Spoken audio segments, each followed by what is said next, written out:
What's up? Welcome to the 807. I'm Don Carlito. My name's Young Lyrics. Today we got three hip-hop artists from Thunder Bay making big moves in the Canadian hip-hop scene. Ladies and gentlemen, welcome JEB, O-Rose, and Be The Wiz. Let's go. Hey, what's good, everybody?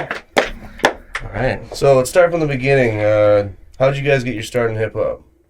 So when I began, I started with learning all the different elements of hip-hop. Like, I began doing a little bit of breakdancing, a little bit of graffiti. I was doing poetry at the time, so when I began rapping, it kind of just went hand in hand with the whole poetry thing. And yeah, man, like, I fucking met a lot of great... Can I swear on here? Oh, yeah. Hell yeah. Beautiful. It's YouTube, man. Fuck yeah. Fuck no. Beautiful. So yeah, I met a lot of great people and a lot of mentors and people who were like big homies to me. And they spread a lot of knowledge to me. And yeah, so it's like they were a big reason why I was kind of so big on the path that I was on. Oh, yeah. Yeah, that was great. I thought it was cool. Yeah. I don't know, I like the community behind it. I like the people behind it. Especially once I started to get actually into music. I like meeting new people. Like when I first met you guys and I met JEB before music when I met Wiz through music, but I got my start just because I always had this big interest in music. And then it just kind of catapulted into him getting me to start doing music and then start doing shows, and now we're here. Fucking bitches getting money. Hell yeah. Allegedly. Gotta keep that allegedly in there. What's up? My name's JEB, and I started off freestyling, bro. I was at college, and I was with my boy, and I love fucking music. My whole life, just grew up, music was the thing for me, and I wanted to make it, and I knew how to rap some. I rap Denzel Curry songs. I'd be session with the boys and just rapping, and then one day I was like, "Yo, why don't I just start making music?" And then my boy was like, "Just start." I was like, "What do you mean?" I was like, "What do you mean, just start?" Just do it, yeah. I'd freestyle in the shower, it was one bar, and then one bar turned into 2 bars after a week, and then 2 bars into 3, and then I really started to get decent at rapping. Yeah. When I worked at Lactazil Palladium mine, and I was working in the assay lab, so we had fucking hearing protection, and I put my AirPods on underneath when I was supposed to have earplugs. I would just freestyle for 10 hours a day, man. Just doing mindless, back-breaking, fucking stupid shit that I did not want to do. Yeah. That's how I started. What are you boys? Shit, man. Well, John, if you want to lean in or something, man, we'll get You you. forgot to introduce this guy here. Yeah. So, hello, I'm Narky, 22-year-old artist from Kenora, Ontario. I got my start when I was 15, 16 years old. I honestly can't remember just because that was a wild period of my life. I was about to turn 16, that's why it's right there. I started similar to JEB. I was freestyling with friends, but before that though, I was just watching my friends freestyle, and I had loved music my whole life. I'd made cover songs from ages 9 to 13, performed in a couple talent shows in elementary school.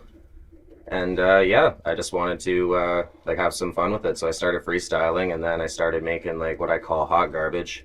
Just fucked around and made some shitty music for a few years, on really hot beats, but a couple heat bars, but just the rest of it was nonsense, and it wasn't about me. And then yeah, eventually decided to take it seriously when I was about 19 years old, and then since then I haven't looked back. And yeah, obviously I've gotten to know you guys. I'm trying to branch out from hip hop now and do some pop, hyper pop music, and incorporate rap within it. And yeah, here we are. There we are. Let's go. Yeah. You want to go, Ben, or what? I mean, yeah, shit. I don't know. I don't even know how old I was. Back when I was maybe 6 or 7, I heard old hip hop shit, 'cause my mom had a bunch of CDs and stuff. So Yeah. I think the first rapper I ever heard was Eminem, like most people. Back in my age group. Yeah, I heard that, and I grew up on. And I just listened to it, and then I just thought, I should do this, And back then, obviously, it was garbage, because that was fucking. I was 8 years old, and I'm just scribbling random garbage on paper. How old were all you guys when you first wrote your first fucking bar? 16. Oh fuck! I was about 16. No, 15, 16. I was yeah. probably maybe 10. Yeah. Something like that. Yeah. It's funny because last night him and I were talking about how when we were kids, fucking I would, instead of doing my own songs, like if there was songs that I'd listened to with my older siblings, because I got 3 older siblings, I'm the youngest of 4, and they're all 8 to 14 years older than me, so I had a lot of older influence through them, through music and whatnot. They showed me songs, and like I'd know some of the words, but I wouldn't know all of them, so I'd always like fill in the gaps. And then there was one time like I tried writing like a Rise Against song, like the song Hero of War, I called it Hero of Life, and I just like swapped out like a couple words. I was like same as him, like 10, 11 years old, and I was just I didn't actually like write real music though until I was about 15, 16 though. Yeah. So Nice. Alright, man. I was like 20. yeah. that's old as fuck, man. Crazy, bro.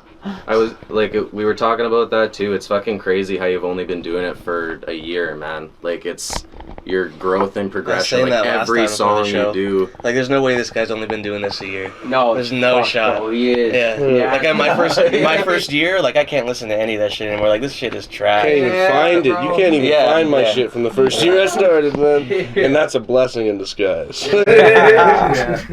Bro, sometimes if you go through the files and come up on an old song, you're like, bro, what the fuck is that shit? I was doing that a couple days ago, trying to get ready for the show, listening to shit. I went back to my old shit, and I was like, oh, I can't listen to this. I actually did that today too when I was loading up my memory card. I found my first song I ever did because there was one song from my Devil Child mixtape that I've never performed before, and I wanted to perform, and I like. It was deep in my fucking computer. I'm looking for it. I end up finding it in like our email history. But while I was looking for it, I find my first song ever, and I listened to it. And it was like, oh my god. But then I got kind of happy though, because it's like, damn, like I'm so much like, you know, like you said, like hard work pays off, right? So like when you see how far you've come, you're actually a lot closer to your end goal than the beginning. So what's the point ever giving up, right? Yeah. Even though we all have like ups and downs, I feel like we all like are very persistent, have like similar goals. I feel like that's why we all, even though we're all like very different people, like we all fucking blend and mesh together so well. Fuck yeah, bro. I feel like that's like low-key like a gift about like Northwestern Ontario. So you can be from like any of these like little either cities or towns, and like you all got kind of the same mindset, you know. Like, you know what it's like.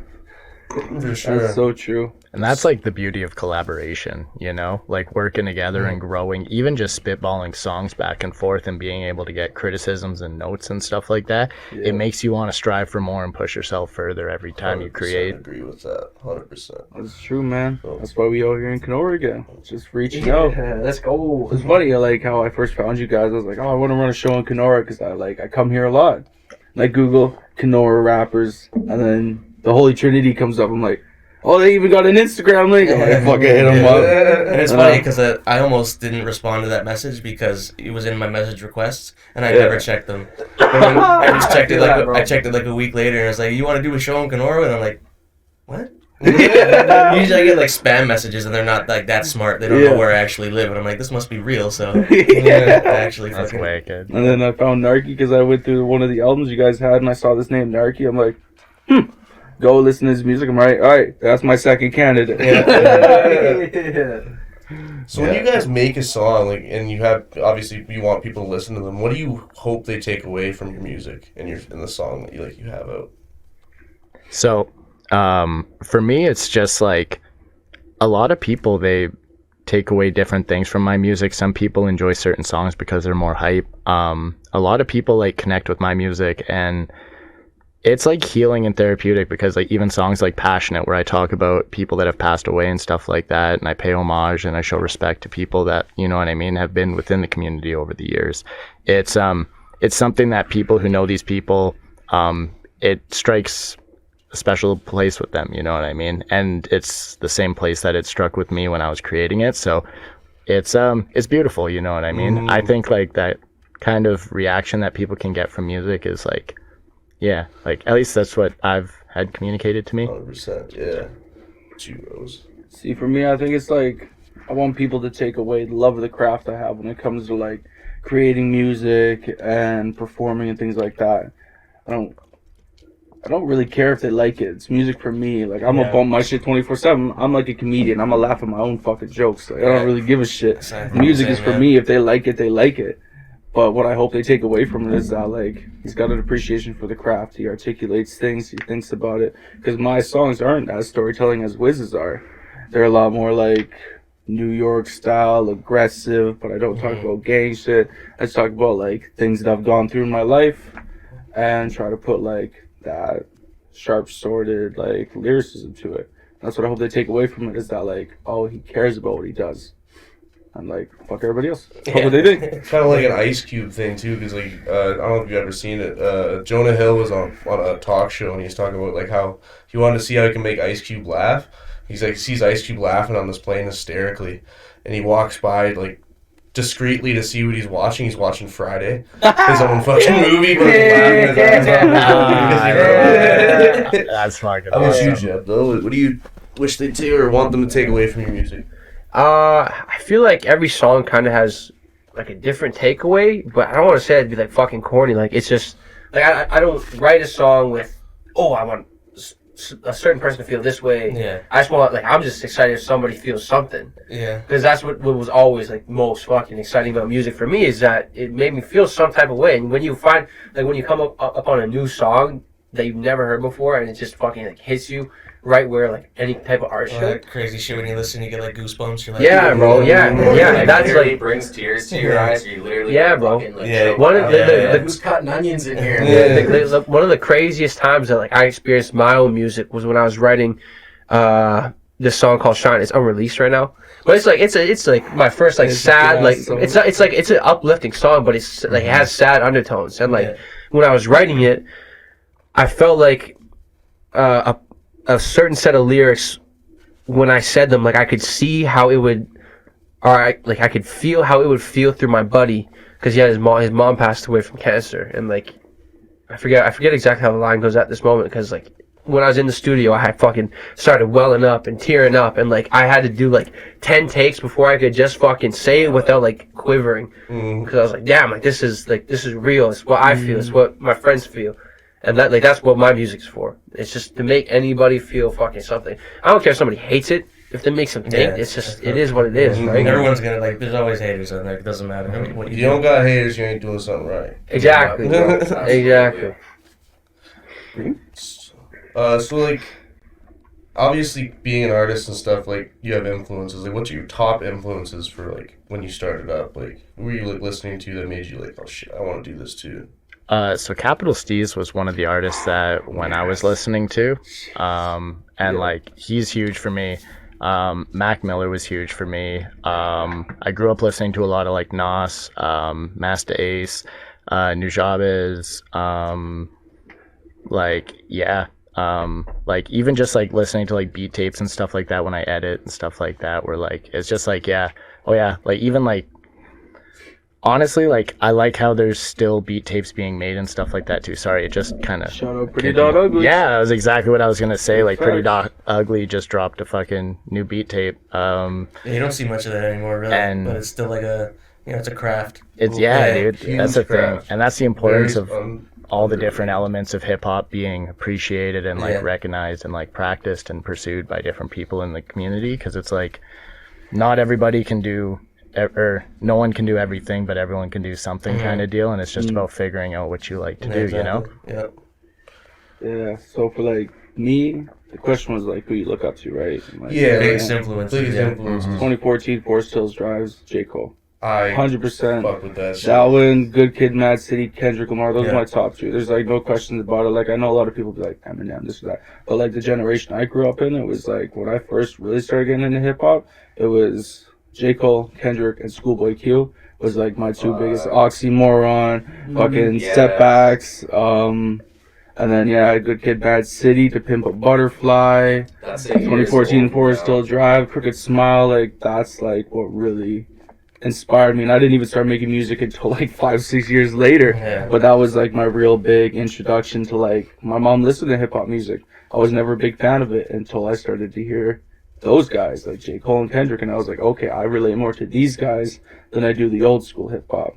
And like that's who I look up to. That's my top three right there. I feel like J. Cole's on side missions now, man. He's just like playing basketball. And good on him. Yeah, I was literally inside. You guys think he's gonna drop another project? I hope he does, man. Oh, I hope he does, man. The follow-up. Yeah. What about you, Jeb? Who are your influences? definitely Russ is my like number one. Like Okay. that's my guy. Like he's fucking. I still think to this day he's like. Well, actually, that's a lie. I went to Polo G as a concert, but I went to his concert, and that was my first like concert. You know what I'm saying? And in Winnipeg, yeah. I was there too. Really? I knew Yo, hell yeah! Fuck yeah, bro. Wild, man. That's nuts. And then when I saw him up on stage, I was like, "That's what I want to fucking do." I was like, "That's what I want to fucking do." That's for sure. I cried when And he the- performed Back to Life, man. That shit was fucking, that was when it like just dropped. Too. Yeah. Damn, bro, that's like a whole nother era. But like, so to get back to the point, like Sorry. Russ. Oh, no problem. Sorry, if I get too far one way, bro, I'll completely forget where we're at. But yeah, Russ, J. Cole, Kendrick, and like Drake. That's what I got in. Like when I first started like actually getting into hip hop, that's what it was. But Eminem up until that point, like Eminem from when I was like a kid. Till when I was like 14 and finally started like going off into hip hop on my own and like listening. But like Eminem, Russ, J. Cole, Drake in that like not in that order. Yeah. And also like fucking JEB. Denzel Curry, bro. People who spit. A lot of the modern day stuff. I started like getting back into like older stuff now. I was checking out Wu-Tang and like Ice Cube, Biggie, like all the greats from back in the 50s. But yeah, those are my like inspirations. I mean, I feel like just the 2000s on, it's just inspired a totally different era of music. Like, just it's what we're doing now is like a break off of exactly what they left us with, kind of thing. Yeah, it's pretty interesting for sure. And it's funny, like you two say that too, because like I feel like for me, it's like a mix of you two. Like I listened to Eminem as like that was the only rapper I listened to when I was like a kid. Yeah. And then I honestly didn't really like. I kind of went away from rap for a few years. Got into like fucking metalcore and like pop punk and like fucking all that kind of shit. Then I dove back into rap when I was like 13, 14. Got into like Logic, J. Cole. I feel that, bro. Like I feel like I've been like all over the place with genres. Like when I first started, like got my first like iPad or whatever I could search on music, it was dubstep, bro. I was on Skrillex for ages, dog. Yeah, and like before that too, like Black Eyed Peas, bro. I grew up on that shit. My mom was always banging like their fucking bombs, bro. Their first fucking CD. Underrated, one of the most underrated groups of all time. I love how they just keep going. And they're still dropping, and there's new shit that they're dropping is fucking fire, bro. Yeah. Like, they always got something on the charts. Yeah, dude, like, something on the charts. Being in Northwestern Ontario, did you guys grow up on like rock and all too? Just like listening to the radio with your parents? Yeah. My dad's a big classic rock guy, so that's what I listen to pretty much. Yeah. Eagles and like Russian shit. The Eagles and like stuff like that. Like those were all my parents' like vibes. That's what I was. My mom was like 60s babies, so like, yeah, like old. Same. Oh, my parents were 60s babies too. Holy fuck. No, but for real though, yeah, it's just like fucking. I got quite an age gap because like my parents had my siblings when they were real young, and then they had me later. Yeah. Oh, that's crazy, bro. See, my mom was like the 50 Cent, Eminem, Britney Spears era, so like that's what I grew up on, but didn't learn to love that until I got older. 100%. It's collaborations. Obviously, you guys have collabed with a few artists in your day. Like, what's your favorite collaboration you guys have done? So artist-wise. So recently, I just shot a music video for a project that was produced, or a song that was produced by B. Rodriguez, and it's featuring with Kofi AK. It's so good. And Kofi is just Kofi is so much more than a rapper. He's a fucking producer, a musician, and I just take this fucking time to just say, like, I got this beat sent to me by B. Rodriguez, and like, he was like, I was like, yo, I want to rap on this one. And then he was like, Kofi wants to rap on this one as well. I'm like, all right, I'm gonna message Kofi. I reached out to Kofi. He's like, yeah, let's work on it. So I wrote first, and then he wrote something. And then I was like, all right, bro, that's gas, and I need to rewrite what I wrote because I want my shit to fucking match the parallel that you're on right now. Like, and so I rewrote, And then he was like, oh, like, did you want to, like, he's like, I'm going to write a little more. Did you want to, like, write a little more at the end and then you can finish the song off? So it was like a constant back and forth. We were sending these vocal tracks back and forth, constantly making this thing better and creating this, like, song that, like, now I'm just sitting back listening to it and I'm looking at the visual elements for it that I've got. And it's just, yeah, bro, it's just fucking, so good. it's just fucking beautiful. Shit, So, can't wait yeah. to see that, man. Yeah, so Marijuana with Kofi AK, produced by B. Rodriguez, is and that's unreleased and that's coming soon. Yeah, we gotta put the date in the description for sure. Yeah, Like, the whole vibe you guys had for that video shoot when I saw it, that's fucking insane. yeah. If you go check out the Facebook page, Be the Wiz, or the Instagram, Be the Wiz, I've got pictures from the shoot on there, and yeah, the gas. It's fucking good. So I feel like Jeb and I are about to share the same, like, favorite feature we've ever done.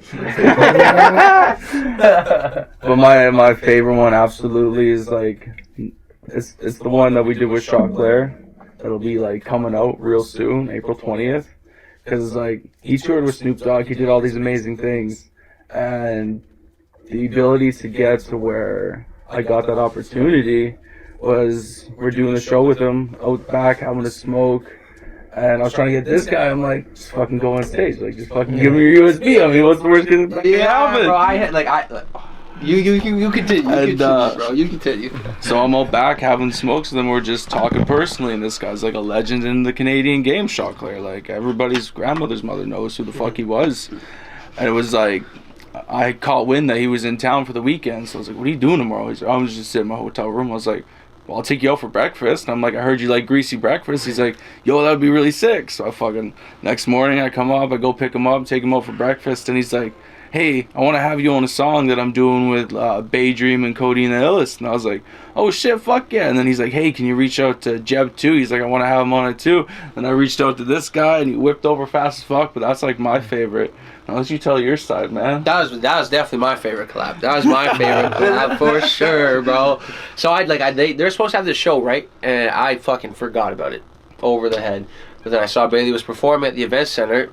Literally saw that, didn't have any plans, walked over to the fucking venue, get there, and like there's not a huge crowd, but like people are still turning up. Like it's still a decent show. I was like, man, I gotta be on this fucking stage. I was like, why am I not performing? And then I go like talk to Bailey, man, I really want to perform, blah blah blah, yada yada. And he's like, just go ask Choclair. I'm like, what do you mean? He's like, just go ask him. He's like, I'll bring you right to him. I was like, oh shit, okay. So fucking go out the back door, talk to him. I was just like dumbfounded. I was like, bro, we're just talking to this fucking dude who's like doing it, who's done it, who's did it, you know? And then he's like, yeah, I'll see what I could do, whatever. Fucking gets me on stage, and I had like the best performance that I had up until that day, bro. There was an equipment malfunction, and then fucking the beat cut. I thought the DJ had cut the beat, and then he was gonna fucking drop it. I like the end of my 4 bars, whatever. But I just went acapella. I was like, shit, and then it didn't come on. I was like, and Choclair was like, keep going. So I kept fucking kept rapping, and then then Choclair's like, yo, he's like, that shit's too fucking good. He's like, we gotta run that shit back. So they restarted from the beginning, and then we popped off. And then Bailey was like, I'm taking him out for fucking breakfast tomorrow. He's like, we might be able to get studio time with him. So I was ready all day, bro. And my house was like a 2-minute drive from the studio. Yeah. So as soon as he was like, all right, he's here, I was there, bro. And it was nuts, like sitting there and like having him spit game and just like absorbing everything that he was saying. It was crazy. It was crazy. Knowledge. Yeah, that's my favorite for sure. Favorite collab to this day. That's fucking fire. Talking about the stories, like what you were telling the story about when he was at Snoop Dogg's house. He drops his duffel bag of weed and just like 4 guys coming out of the corners from nowhere and just start rolling blunts like crazy. The stories that guy had was crazy, man. It was awesome. And the presence of a big name like that was fucking amazing. Yeah. Favorite collab for sure. The song's pretty dope, but like the collab was definitely like what made that. Oh yeah. Yeah. That's a dope song too, man. I fucking heard it. I fuck with it. I'm excited for the drop, because like I heard it one time, and I was like, yo man, this is heat. And then it was like, yeah. So yeah, be on the lookout for that, everybody. Yeah. Coming soon. So when you guys start making music, obviously, like you look at some people look at the music when they first start and they don't like totally like it as much as they did now. Like they look at it now, they liked it a lot back then and like it now.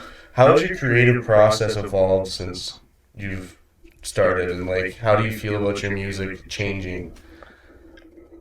I love the fact that my music changes and develops because I write subjectively based off like things that are around me and stuff. So one thing that I definitely learned was that it was like I needed experiences in order to write, because I couldn't just write, because it's like if I didn't actually feel the need to write, then it was really hard for me to just pick up a pen and actually like write, because I just felt it was just kind of like a waste, you know what I mean? It was just like I could be spending my time like, you know what I mean, practicing and doing like, you know what I mean, drawings and stuff like that. Like, so like I think that like the process of creating is beautiful, because I've adapted in ways now that even if I don't have the urge to write, or even if I'm not feeling that spark, I can still create. And what I create is based off just, you know what I mean, like things that I value and things that I'm close to and stuff like that.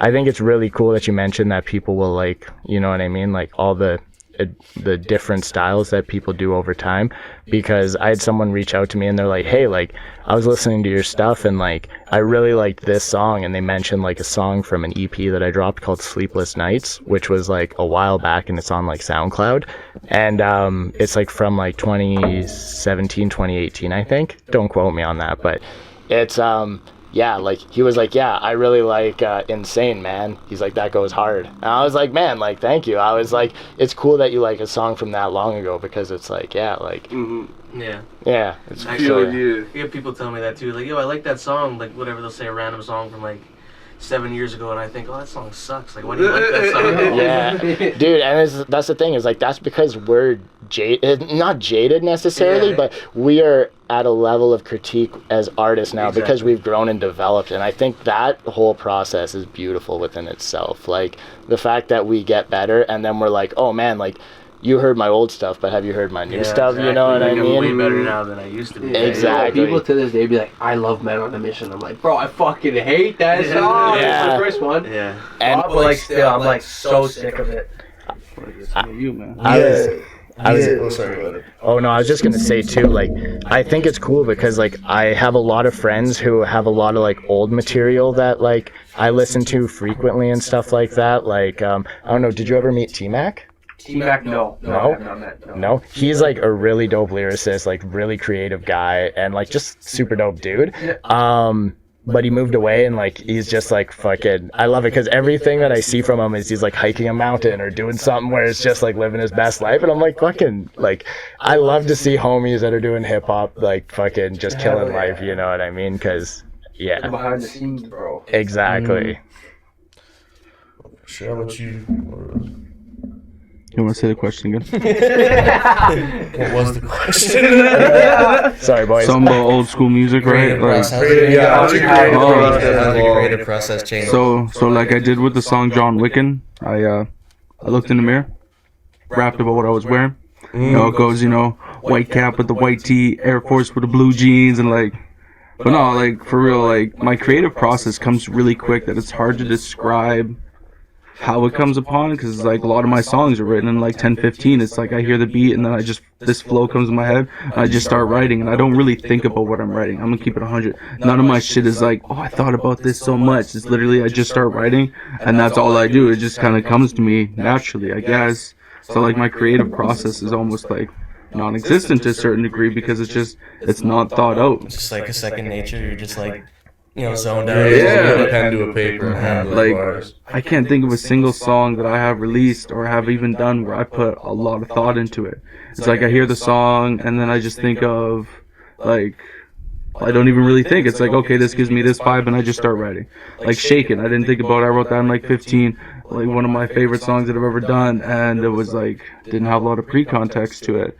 John Wicken was another one. It was just like I heard the beat and I was like, in my head I just thought of like Slick Killing, John Wick type shit, and then I just went off on it, like, hey, how can I put John Wick in style into like lyricism, just being slick with my fucking things. Like I say, the Fresh Prince with a little Biggie, maybe Mac Miller with a little 50, maybe Cal Scrubby. If you gain 50, listen, all my idols can forget Timmy. It's like, it's just try to be like slick with the shit. So my creative process is kind of there, but it's always in the back of my mind. And then once I write the song, I go, oh, subconsciously, that's what I was thinking about when I was writing it. And it doesn't come to me until after I write the song about what I was thinking about when I was writing the song. Essentially, the song writes itself in a sense. Yeah, and then it gets described to me afterwards. I'm like, oh shit. I've done that too before. It's to where it's like you write a song, like it's ironic because like if you listen to some of my music, some of it is like very calculated and some of it doesn't seem like it is. Yeah. But then like a lot of times I just won't even think about it. Like I'll think about a subject or whatever. I'll write 1 or 2 bars or whatever, and then the rest of them kind of just flow into each other, right? You'll write a bar or 2, and then afterwards you can you're basically just you're going. It's almost like you're freestyling without saying it out loud. You're just going into your phone, and then you write a bar, and it's like, okay. Then you write the next one, you're like, okay. And then you just keep going, and then when you read it back after, you're like, oh shit. Or even when you listen to it, you're like, damn, I didn't know I was spitting this hard. Like, you actually realize you come up with like very like clever bars, and like your writing is actually like pretty lyrical. Like it catches you off guard sometimes, I imagine, when you like read it back and go like, oh shit, I said that. Like well, actually that's a lot. I think the only song that I like thought about was Doobies that I did with this guy, which is a fucking good song. Because I was like, every rapper's got a song about smoking weed. I want to have a song about smoking weed. And so that was the only one where I put thought into it. I'm like, this whole song's gonna be smoking weed. Like that's the whole vibe of it. And that's so fucking funny because that's the only song that I've actually done that I didn't actually like think and like try to like work hard on like creating. For some reason that doesn't surprise me. It's like okay, literally I'm like sitting there and he's like, all right, you want to do Doobies with me? I'm like, yeah, I'll write over it right now. I'm sitting there, I look up, I'm like, my dab rig. I'm like, I got my dab rig. I'm like looking at the pack of shatters, like Wi-Fi OG. I'm like, puffing that Wi-Fi OG. I was like, all right, we're gonna start with this. What am I doing right now? Yeah, exactly. And then the whole verse is about smoking weed, so it's fucking I love that one. Yeah, I love that fucking song so much, man. It's so fucking funny too. I feel like my creative process is definitely has changed. But at first, when I started, it was just like pick an instrument on YouTube, fucking lyrics on the phone. And then after I started making songs, it was just, I think it was my second drop. My producer, his name is Manic One. He's kid from Austria. Super talented, super fucking talented.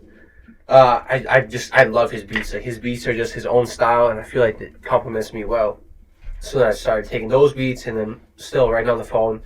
Then eventually it turned into writing on the paper. Pen and paper, and I had a security job where I was on my res for 4 days a week. I think it's for like 10 months or something, and then so I would take, like I didn't have any Wi-Fi there. I didn't have barely any Wi-Fi, no cell signal, so I'd literally just be sitting by these fucking rocks, just like with my Bluetooth speaker, fucking writing, and I'd write like probably maybe like 10 songs in like the course of like those 4 days. And then if anything was good, I'd go home and then record it. But lately, I feel like now that I've been home, and I haven't been away as much, I really like just like either just like thinking of the bar and then punching in and then like recording one lyric at a time until I got the full song and then going back and re-recording it. But I like to switch it up because I feel like it's like I get different songs from like that song Shine that I was talking about. I wrote that for the first, I think, verse and the chorus, and then I freestyled the second verse. Well, not freestyle, but like. Man. So, question is, okay, so do you mind if I like ask about a lyric? Because I have a lyric in my head. Yeah, okay. Yeah, go ahead, bro. Yeah, we're here for a good time, not a long time. Yeah, okay, we're that's here the for one. a good time. Yeah, not a long time. Yeah. That's I don't know what the fuck. Like, is that I heard the beat, and those lyrics came to my head. Yeah. For some reason, That's a beautiful fucking song as well, that's man. how that came out.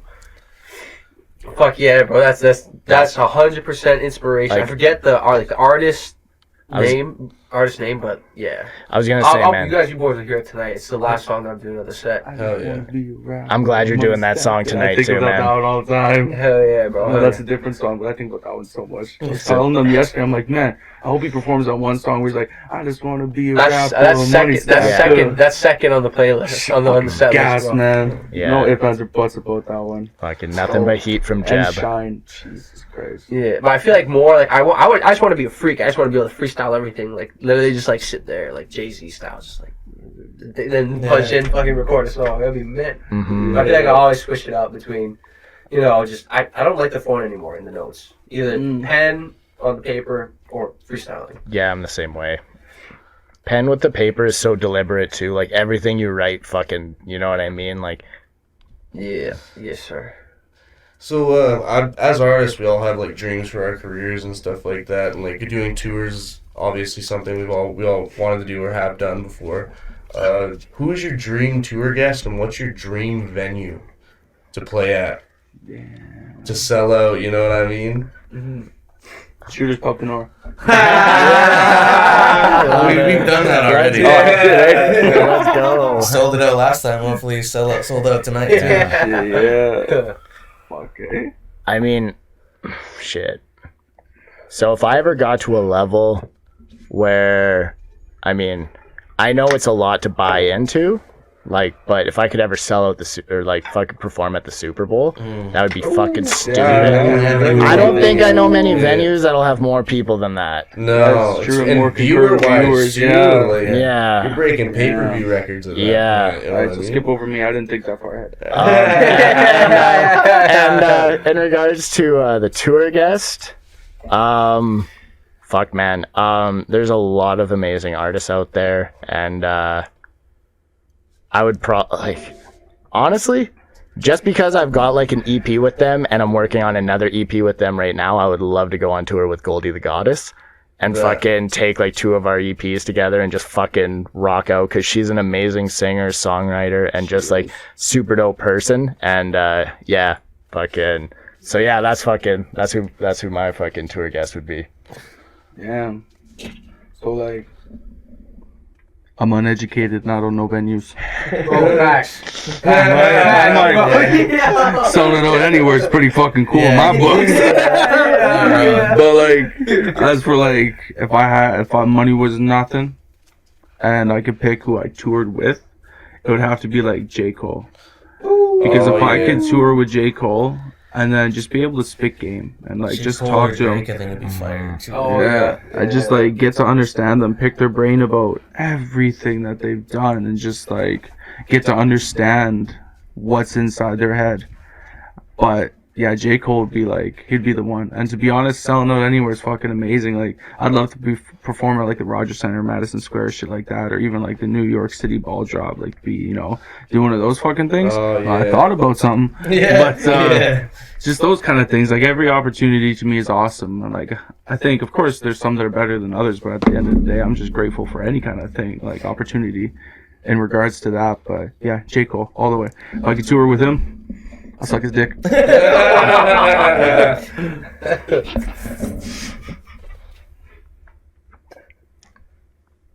Just let that sink in for 1 second.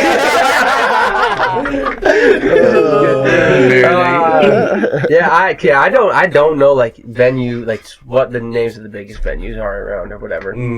But like, I want to sell out. Like, I'm gonna sell out. We got the cut. We got the clip.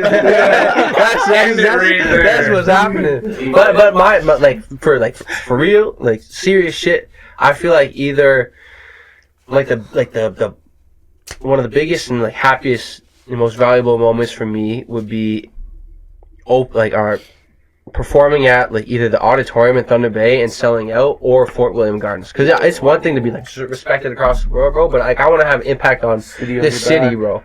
I have the city on my back, bro. Like, I want to lead the generation. This is what I want to do, right? This is what we want to do, like all of us, right? So that's like that's home for me. But I want to sell it everywhere, bro. I'm gonna sell it everywhere. I'm telling the world right now, bro. Right. It kind of leads into my next question too. Like, how do you feel where you live affects your music and your music career?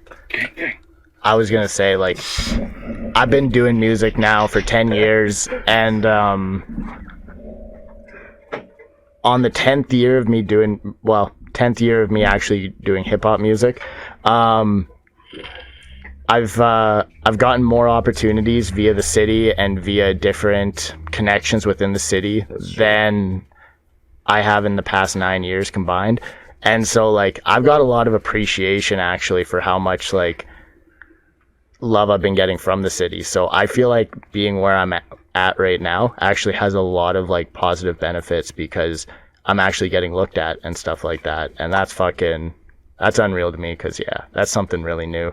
And because, like, along with that came, like, people wanting pictures and people recognizing me and, like, me doing all age shows and then having youth in the crowd singing along to my songs. I'm like, like, you're not somebody I know. You're not somebody who's seen me perform one of the hundreds of times at the bar. You know what I mean? Like you're wearing the St. Pat's uniform, you know? Like, shout him out too, because, yeah, he's awesome. But, yeah, I ended up, like, it was, like, pouring rain, and I was on this show, and then I ended up, like, throwing out t-shirts, and then people were using the t-shirts in order to fucking, like, basically cover themselves as rain ponchos. Oh, okay. Because, like, it was an outdoor show, right? Yeah. So, yeah, it was fucking wild. Standing there just watching with the shirt over their head. Yeah, everybody, well, that's the thing, right? And that's what I mean by, like, people who are, like, who haven't gotten the chance to see me before because they haven't had the opportunity. They knew my music well enough that they were able to sing along with my hook for Colors, at least. And I was like, when I seen that, I was like, yo, like, what size shirt do you wear? I was like, what color do you want? Like, let me know right now. I'm giving you it right. Like, because, like, yeah, it was just a whole lot of appreciation for that. Like, that's the kind of stuff that, like, that's super new to me. Like, but yeah, being where I'm at and the work that I've put in so far and the recognition I've got, I couldn't be any happier or more appreciative for it. Wiz singing "Umbrella in the Rain" there, probably, man. Right, like an usher. Like, pouring all my heart and soul. Yeah. Man, I remember you asked me to come out to watch that show. That was before we were close, and I was like, no, I can't make it. I'm busy. I just didn't come because it was raining. I can see this guy at the bar, like, and I don't need to come to that. He's performing at the bar 3 times this month. Why did I go and see him outside in the rain? Exposed. Yeah. No, but like, what was the question again? I don't even remember. Something about the city, man. Something about the city. Oh yeah, where you live do you think affects your music and your music career? No, it's like Thunder Bay is an interesting place. Got a lot of love for it, and like, I guess I don't really think that it affects the way I make my music in any capacity. Because again, it's like I don't really think about when I'm making music. I just write it, and it just comes to me afterwards. Like, I'll write the song and then be like, oh, hey, I was talking about that. It's like my song Floatin', was supposed to be a throwaway song. I fucking hate it. I wasn't even going to release it. And then it ended up coming out, but like I'm talking about fucking somebody's mom in the song. It's like I fuck on your mom because she's way more mature because she fucked like a monster. And it's like just giving off the right messages. Yeah, I guess so. Yo, it's super funny. Tech 9 show. I hope they don't watch this. If they do, I'm exposing your ass right now. Anyway, Tech 9 show, I get off the stage and his mom comes up to me and she's like, you look like Post Malone. I'm like, alright, cool. Weird flex. Alright. And she's like, this is my daughter. She just turned 19. I'm like, alright, that's a weird thing to lead with. And she's like, yeah, we're from Nipigon. We're down here. I'm like, oh, cool. She's like, you probably fuck like Post Malone, too. I'm like, alright then. Like, sure, I don't know how you'd know that, but I'm kind of curious now. Let me get that connection. And she's like, I really like you. You're really cool. And she's like, my daughter likes you. I'm like, cool. She's like, would you want to come back to the hotel with the both of us? I made eye contact with my wife across the bar, and I thought it wasn't a good decision. But, yeah. I credit Floatin' for that one, man. I was talking about fucking moms during that set. She felt some kind of way, man. She connected. That's absolute pure manifestation. Like, I wouldn't have been crossing any lines there. They would have been crossing lines. I just would have been, doing it for the culture. Oh my gosh. I love how much that comes back up to do it for the That's the culture. brief synopsis of Thunder Bay, bro. That's how Thunder Bay influences your music right there. Fucking mom. I feel like Thunder Bay makes, like, there's a lot of people who come up with unique shit. Like, you hear their shit, and you could maybe, like, you tell they're influenced by one person or another person or whoever, but it's more of, like, they have their own unique spin-off. You know what I'm saying? JT Thunder. JT Yeah. Thunder. Man, he's got so much better performing, bro. He's improved. Dude, drastically. big facts. And his Yeah. music It is kind of fucking... reminds me of like Linkin Park type shit, you know? You know what I'm saying? But like Yeah. rap. Only the rap part of Linkin Park. Yeah. But I feel like that's probably. It's probably like the pop biggest punky influence. Linkin Park almost. Like, it's Yeah. interesting. It's fucking really cool. Yeah. Like, I like it. I feel like because Thunder Bay's so disconnected too, or it's like people can get various different tastes of like music Yeah, like and what all they kinda like and all what over they the lean place. towards. Yeah. That's about all I gotta say for that. So like artists sometimes they get like creative block and stuff like that. How do you guys deal with creative block and performance anxiety when you guys are going before you guys go on stage? So, creative block. I tend to just... I try to capture lightning in a bottle when I see it. And so that when I have creative block, I have fallback stuff that I can like kind of like look to. Like just kind of like... It's almost like writing prompts. Where it's like if I'm just driving down the street and I'll think of something and I'll be like, that's super dope. And I'll just quickly jot it into my phone. Lord, And then... take the wheel. yeah, exactly. You need a Tesla, man. Yeah. We drive with our knees. That's one of the reasons why I want to get a Tesla, because I'll be able to write fucking lyrics while driving. Right? You know how much more efficient that would make me? Yeah, dude. Exactly, bro. Yeah, that's the Fuck society. flying, bro. Fuck flying, dude. I'm just taking the Tesla. Like, I love it. Listening to opera, writing music, and Yeah. And for the performance anxiety, when I go up, see, this is terrible advice. Get high before you go. Yeah, I was gonna say, like, when I go up, I normally, I've smoked and I've had a drink and I usually fucking. pound a couple shots back before I go up. I was gonna say I don't like getting drunk or being like intoxicated. I like having buzz. a shot. Yeah, like exactly. Yeah, Like, because I don't drink a lot, so it's like me having a little bit. It's just like, all right, like we're good here. I'm the It's same way. Well, one time I did a show in Winnipeg, and at the venue they had a deal. It was like $3 tequila shots or something. yeah. That's I dangerous. took like probably 10 before I went on stage. Shit. I kind of remember my set, but I don't really remember my set. So hopefully, I don't know if I did. I was gonna say if you don't remember your set, that's. I remember yeah. being up there. I do remember being up there, but I don't. You just remember getting I don't down. remember leaving. So like, the cane coming around. like when I went to Tumblestone, you can ask this guy here. Yeah, shout out Is it tight? Tumblestone. They're holy fuck. Okay, so shout out Tumblestone because they're amazing and they run an amazing festival and stuff like that. But they had these rum and coke slushies or whiskey and coke slushies, and they were absolutely delicious. And what ended up happening was I ended up partaking too much in the whiskey and coke slushies, and it was to the point where like, and the thing was that okay, so we were doing media, and it was just like I can watch a tripod on sticks, you know what I mean, while like I don't have the tonal registration of when I'm sober. But when I'm drunk and my like tone is off when I'm performing, like I was like editing the footage of myself, and I'm just like, I was like, damn, I really sounded like that, eh? Like, I pulled up a chair. I pulled up a stool, and I was like, sitting on.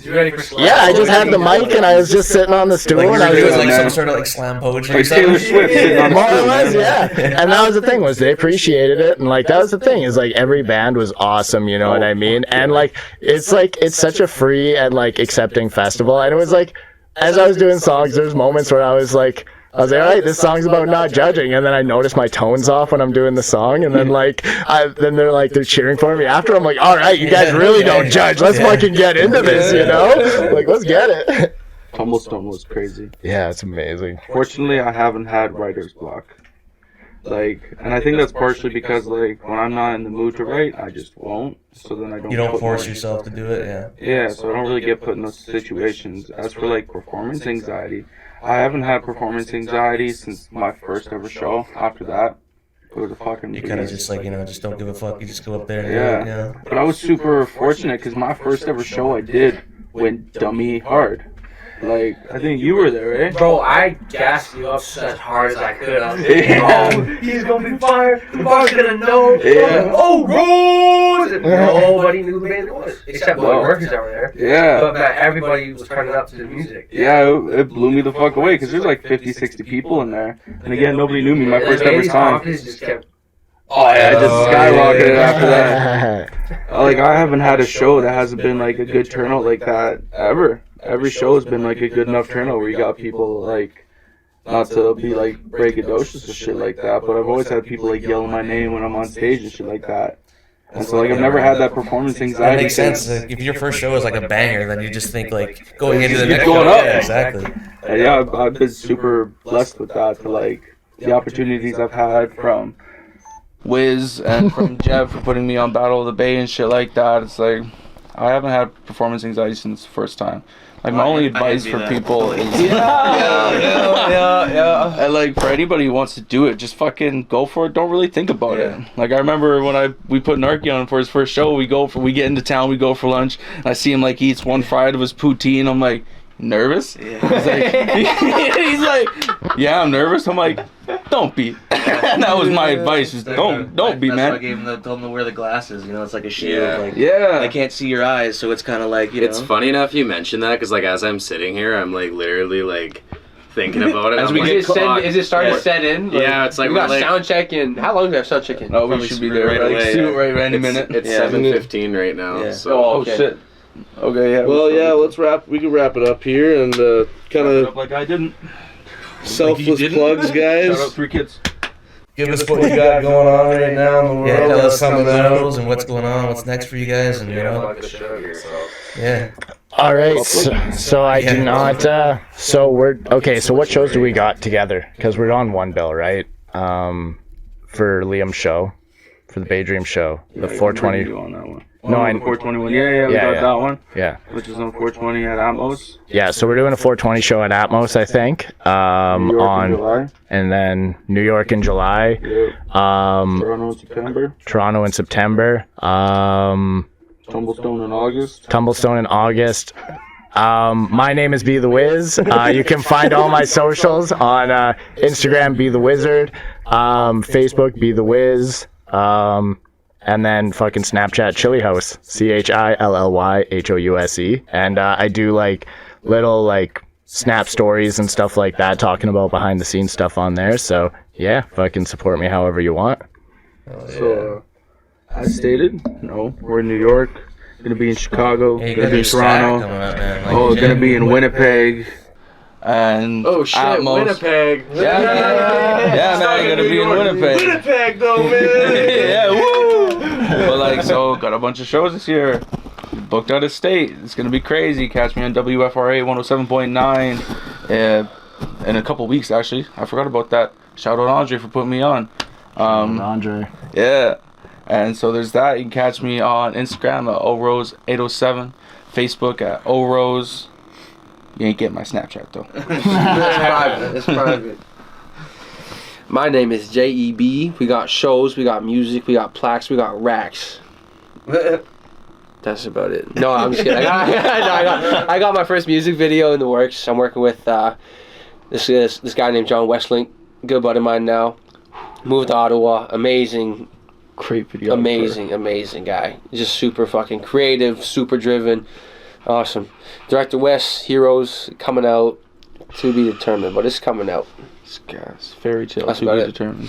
Yeah, boys. Well, it was great having you guys on. Let's go do some sound checks here. Yeah, Let's get it. Hey, everyone, thanks for watching. Fucking. I don't know. Subscribe, motherfuckers. Squad one. We're have a fucking show. We're going to kill this shit, boys. Let's go. Alright. Signing titties. Get you on the flip side. Get you on the flip side. All right. Yeah, good shit, boys. That was Yeah, dope. that was fucking wicked. I let that slip and I didn't even Thank you. think about it. Oh, bro, I didn't even think about it. Bro, I saw you laughing your ass off. dog, I know you. You fucking, you said that, and I was like, this motherfucker. Man, I didn't even mean to do it like that. Oh, dude. The crack of the joke. I know, bro, I know. It's a dirty joke, but I mean, I get it. I deserve it in that situation. So okay, what ended up happening? Canadian classic. No. You fucking so you want to? Yeah. So I heard that. I didn't know what was from though. So yeah. Explain.